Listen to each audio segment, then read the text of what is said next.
সুপ্রিয় দর্শক, আসসালামু আলাইকুম। সবাইকে স্বাগত জানাচ্ছি আজকের গুরুত্বপূর্ণ সংবাদে। প্রথমেই জানিয়ে দিচ্ছি সংবাদ শিরোনাম, পরে বিস্তারিত। বিএনপিকে চাপে রাখতে জামায়াতের যুগপৎ আন্দোলন, এখন বিস্তারিত। তবে তার আগে আমাদের চ্যানেলটি সাবস্ক্রাইব করে রাখুন, যাতে পরবর্তী আপডেট সবার আগে আপনার কাছে পৌঁছে যায়। নির্বাচনের আগেই সাংবিধানিক সংস্কার কার্যকর করার মাধ্যমে জুলাই সনদের পূর্ণাঙ্গ বাস্তবায়নের দাবিতে জামায়াতে ইসলামী, চরমোনাই পীরের নেতৃত্বাধীন ইসলামী আন্দোলন সহ ৪টি দল যুগপৎ আন্দোলনে নেমেছে।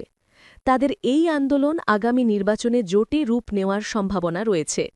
আপাতত দল ৪টির লক্ষ্য ভোটের আগে জুলাই সনদ বাস্তবায়নে সরকার ও বিএনপিকে চাপে রাখা। দলগুলোর সূত্র সমকালকে এসব তথ্য জানিয়েছে। গতকাল সোমবার পৃথক সংবাদ সম্মেলনে জামায়াত ও ইসলামী আন্দোলন ৫ দফা দাবিতে এবং খেলাফত মজলিস ৬ দফা দাবিতে কর্মসূচি ঘোষণা করে। আগের দিন ৫ দফা দাবিতে কর্মসূচি দেয় মাওলানা মামুনুলের নেতৃত্বাধীন বাংলাদেশ খেলাফত মজলিস। ঘোষিত কর্মসূচি অনুযায়ী দলগুলোর সনদ বাস্তবায়ন, পিআর, গণহত্যার বিচার, নির্বাচনে সবার জন্য সমান সুযোগ তৈরি এবং জাতীয় পার্টির কার্যক্রম নিষিদ্ধের দাবিতে আগামী ১৮ সেপ্টেম্বর ঢাকা, ১৯ সেপ্টেম্বর বিভাগীয় শহর এবং ২৬ সেপ্টেম্বর জেলা ও উপজেলা পর্যায়ে বিক্ষোভ মিছিল, সমাবেশ করবে। একই দিনে একই কর্মসূচি হলেও মঞ্চ হবে আলাদা। রাজনৈতিক সূত্র জানিয়েছে, নিজামে ইসলামী পার্টিসহ আরও কয়েকটি দল যুগপৎ আন্দোলনে যোগ দিতে পারে। যুগপৎ কর্মসূচি বিষয়ে গত শনিবার অনুষ্ঠিত বৈঠকে এই ৫ দল ছাড়াও ছিল এনসিপি, এবি পার্টি ও গণ অধিকার পরিষদ। এই ৩টি দলও ভোটের আগের সনদের পূর্ণাঙ্গ বাস্তবায়ন, নির্বাচনে লেভেল প্লেয়িং ফিল্ড, জাতীয় পার্টিসহ আওয়ামী লীগের সহযোগী দলগুলোর কার্যক্রম নিষিদ্ধের দাবিতে একমত। তবে তারা জামায়াত ও ইসলামী আন্দোলনের মতো সংসদে উভয় কক্ষে পিআর পদ্ধতিতে নির্বাচন চায় না। তাদের দাবি শুধু উচ্চ কক্ষে পিআর। যুগপৎ আন্দোলনে যোগ দেওয়া ২ খেলাফত মজলিসও শুধু উচ্চ কক্ষে পিআর চায়।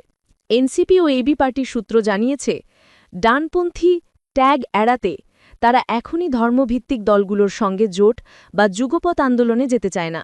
নির্বাচনের তফসিল ঘোষণার পর সমঝোতা হতে পারে। বিএনপির যুগপৎ আন্দোলনের শরিক গণ অধিকার পরিষদ সেখানেই থাকতে চায়। আবার দলটি জুলাই সনদের আইনি ভিত্তি এবং নির্বাচনের আগে বাস্তবায়ন চায়। নুরুল হক নূরের নেতৃত্বাধীন গণ অধিকার সূত্র জানিয়েছে, তাদের দাবি জামায়াতের কাছাকাছি হলেও এখনই জোট করবে না। জুলাই সনদে রাজনৈতিক দলগুলোর সংখ্যাগরিষ্ঠের মতামতে ৮৪টি সংস্কারের সিদ্ধান্ত দিয়েছে কমিশন। ১১টিতে বিভিন্ন দলের নোট অফ ডিসেন্ট রয়েছে। উচ্চকক্ষে পিআর, প্রধানমন্ত্রীর একাধিক পদে থাকা রহিত করা, তত্ত্বাবধায়ক সরকারের গঠন পদ্ধতি, কমিটির মাধ্যমে দুদকের নিয়োগের ক্ষমতা রাষ্ট্রপতিকে দেওয়াসহ ৯টি সিদ্ধান্তে বিএনপি নোট অফ ডিসেন্ট দিয়েছে।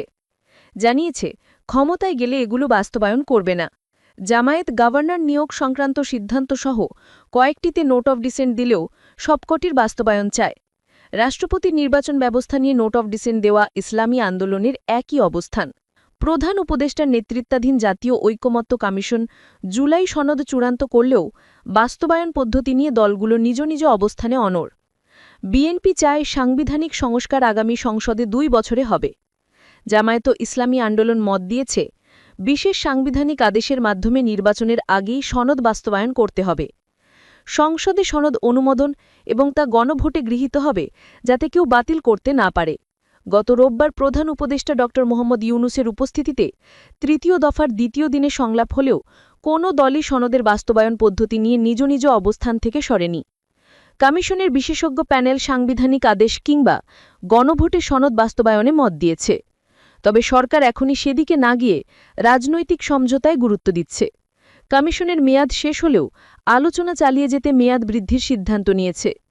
জামায়াতসহ যুগপৎ আন্দোলনের সিদ্ধান্ত নেওয়া দলগুলোর নেতারা সমকালকে বলেন, বিএনপি অভ্যুত্থানের পর অন্যদের মতামতকে গুরুত্ব দিচ্ছে না, ক্ষমতায় যাবেই ধরে নিয়ে সংস্কারে বাধা তৈরি করেছে। এতে সন্দেহ তৈরি হয়েছে, বিএনপি ক্ষমতায় যেতে পারলে সংবিধান সংস্কার করবে কিনা। নেতারা বলেন, উচ্চকক্ষে পিআর মানতেই হবে। উচ্চকক্ষে পিআরে রাজি করাতেই পুরো নির্বাচন এই পদ্ধতিতে করার জন্য চাপ তৈরি করা হয়েছে, যাতে আলোচনায় বিএনপিকে কিছু ছাড় দেওয়া যায়। বিএনপি উচ্চকক্ষে পিআর মেনে নিলে নিম্নকক্ষে পিআরের দাবি বাদ দেওয়া হবে। জানতে চাইলেন বিএনপির স্থায়ী কমিটির সদস্য সালাহুদ্দিন আহমেদ সমকালকে। দলগুলো নির্বাচনী কৌশল হিসেবে যুগপৎ আন্দোলনে নেমেছে হয়তো। আন্দোলন করা তাদের রাজনৈতিক অধিকার, এই নিয়ে কিছু বলার নেই। সনদ নিয়ে আলোচনার চলমান অবস্থায় আন্দোলনকে বিএনপি কিভাবে দেখে, এ প্রশ্নে সালাহুদ্দিন আহমেদ বলেন, এটা দ্বিচারিতা বলা যেতে পারে। জাতীয় পার্টির কার্যক্রম নিষিদ্ধের দাবির বিষয়ে তিনি বলেন, কোনো দলকেই নির্বাহী আদেশের নিষিদ্ধের পক্ষে নয় বিএনপি। আইনে এখন দলের বিচারের সুযোগ তৈরি হয়েছে। কারোর আপত্তি থাকলে জাতীয় পার্টির বিষয়ে আদালতে যেতে পারে। আগামী বুধবার আবার দলগুলোর সঙ্গে সংলাপে বসবে কমিশন। 2 দিনের বিরতিতে দলগুলোকে নিজেদের মধ্যে কথা বলে মতপার্থক্য দূর করার আহ্বান জানিয়েছিল কমিশন। আলোচনা হচ্ছে কিনা এই প্রশ্নে সালাহুদ্দিন আহমেদ বলেন, এমন উদ্যোগ তো দেখতে পাচ্ছি না। জামায়াতের নায়েবে আমির ড. সৈয়দ আবদুল্লাহ মোহাম্মদ তাহের অবশ্য বলেছেন, কারোর ওপর চাপ তৈরি নয়। জুলাই অভ্যুত্থানকে সফল করতেই এই আন্দোলন।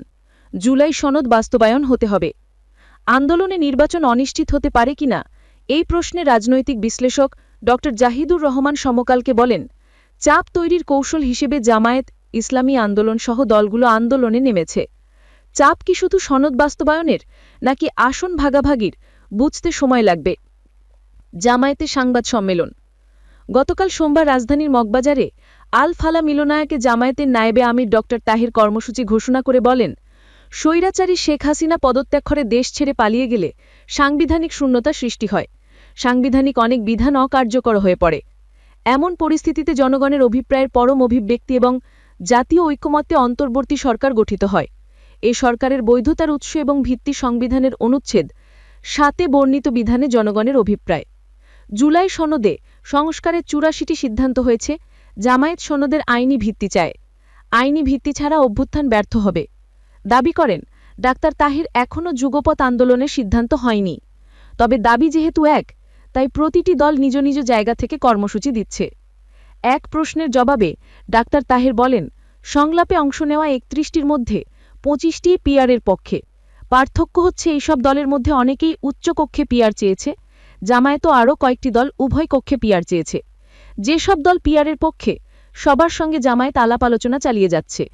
সরকার যদি এ বিষয়ে কোনো সিদ্ধান্ত গ্রহণ না করে, আলাপ আলোচনার জন্য না ডাকে, তাহলে ধীরে ধীরে কর্মসূচি দেওয়া হবে। যুগপৎ আন্দোলন থেকে জোট হতে পারে কিনা এই প্রশ্নে জামায়াতের নায়েবে আমির বলেন, জুলাই চেতনায় বিশ্বাসী দলগুলোর সঙ্গে একটা বোঝাপড়া নিয়ে নির্বাচন করা যায় কিনা এটি নিয়ে আলোচনা চলছে। জুলাই সনদ বিষয়ে 2 ধরনের বিরোধিতা আছে, একটা রাজনৈতিক, অন্যটা আইনগত। আইনগত বিষয়টি নিয়ে এখনও আলোচনা হচ্ছে। রাজনৈতিক বিরোধিতার কারণেই কিছুটা আইনগত জটিলতা তৈরি হয়েছে। দাবি আদায় মাঠের কর্মসূচির কারণে ফেব্রুয়ারির নির্বাচন বিঘ্নিত হওয়ার সংখ্যার বিষয়ে ডাক্তার তাহের বলেন, আরও 5 মাস সময় আছে। এর মধ্যে জুলাই সনদকে আইনি ভিত্তি দেওয়া, গণভোটের প্রয়োজন হলে সেটা সম্ভব। সংবাদ সম্মেলনে জামায়াতের সহকারী সেক্রেটারি জেনারেল এহসানুল মাহবুব জুবায়েরের সঞ্চালনায় দলের সেক্রেটারি জেনারেল মিয়া গোলাম পারোয়ার, সহকারী সেক্রেটারি জেনারেল আব্দুল হালিম ও হামিদুর রহমান আজাদ উপস্থিত ছিলেন। চরমোনাই পীর দিলেন জোটের ইঙ্গিত।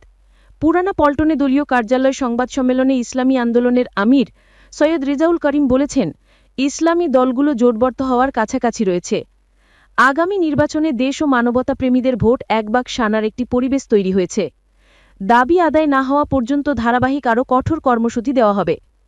এনসিপিও এই আন্দোলনের সঙ্গে রয়েছে দাবি করে চরমোনাই পীর বলেন, তারা আন্দোলন থেকে সরে যায়নি, তারা সনদের আইনি ভিত্তির ব্যাপারে একমত। বিএনপির প্রতি ইঙ্গিত করে চরমোনাই পীর বলেন, একটি রাজনৈতিক পক্ষের আচরণে মনে হয় অভ্যুত্থান হয়েছিল কেবলমাত্র ক্ষমতার পালাবদলের জন্য। এই পরিস্থিতি মেনে নিতে পারি না। তাই জুলাইয়ের প্রত্যাশা বাস্তবায়নে সুনির্দিষ্ট কিছু দাবিতে যুগপৎ আন্দোলনের সিদ্ধান্ত নিয়েছি। সরকারের নীতি নির্ধারকদের সঙ্গে কথা বলেছি। ফল না পেয়ে রাজপথের কর্মসূচিতে যেতে হচ্ছে। জুলাই সনদ নিয়ে হতাশা প্রকাশ করে ইসলামী আন্দোলনের আমির বলেছেন, ভবিষ্যৎ স্বৈরতন্ত্রের পথ রুদ্ধ করতে অপরিহার্য সংবিধান সংস্কারে ঐকমত্যে পৌঁছানো যায়নি। একটি নির্দিষ্ট মহল থেকে প্রতিটি ক্ষেত্রে বাধা এসেছে। নির্বাচনের পর সংস্কার বাস্তবায়নের কথায় আশ্বস্ত নন জানিয়ে রেজাউল করিম বলেছেন, 90-এ 3 জোটের রূপরেখা দেখেছি। আইনি ভিত্তি না থাকায় নির্বাচনের পর গালভরা সেসব প্রতিশ্রুতি বাস্তবায়ন আর হয় না। তাই যেহেতু গণ অভ্যুত্থানের সার্বভৌম এখতিয়ার থাকে, সেই ক্ষমতা ও এখতিয়ার বলে জুলাই সনদ নির্বাচনের আগে বাস্তবায়ন করতে হবে। আওয়ামী লীগের পর জাতীয় পার্টির কার্যক্রম নিষিদ্ধ হলে প্রতিদ্বন্দ্বিতা হবে কাদের মধ্যে? এই প্রশ্নে চরমোনাই পীর বলেন, জাতীয় পার্টি ফ্যাসিবাদকে বেপরোয়া হতে সহায়তা করেছে। এখন তারা আওয়ামী লীগকে পুনর্বাসন করার পায়তারা করছে। একটি রাজনৈতিক দল জাতীয় পার্টি নিষিদ্ধের পক্ষে অবস্থান জানিয়েছে। পরিষ্কার করে বলতে চাই, জাতীয় পার্টি কোনো স্বাধীন রাজনৈতিক দল নয়, তারা ভারতীয় আধিপত্যবাদী শক্তির প্রকাশ্য এজেন্ট। সংবাদ সম্মেলনে ইসলামী আন্দোলনের মহাসচিব ইউনুস আহমেদ সহ ৬০ জন নেতারা উপস্থিত ছিলেন। এছাড়াও গতকাল পল্টনী খেলাফত মজলিসের কার্যালয়ে আয়োজিত সংবাদ সম্মেলনে ৬ দফা দাবি তুলে ধরেন দলের মহাসচিব আহমেদ আব্দুল কাদের।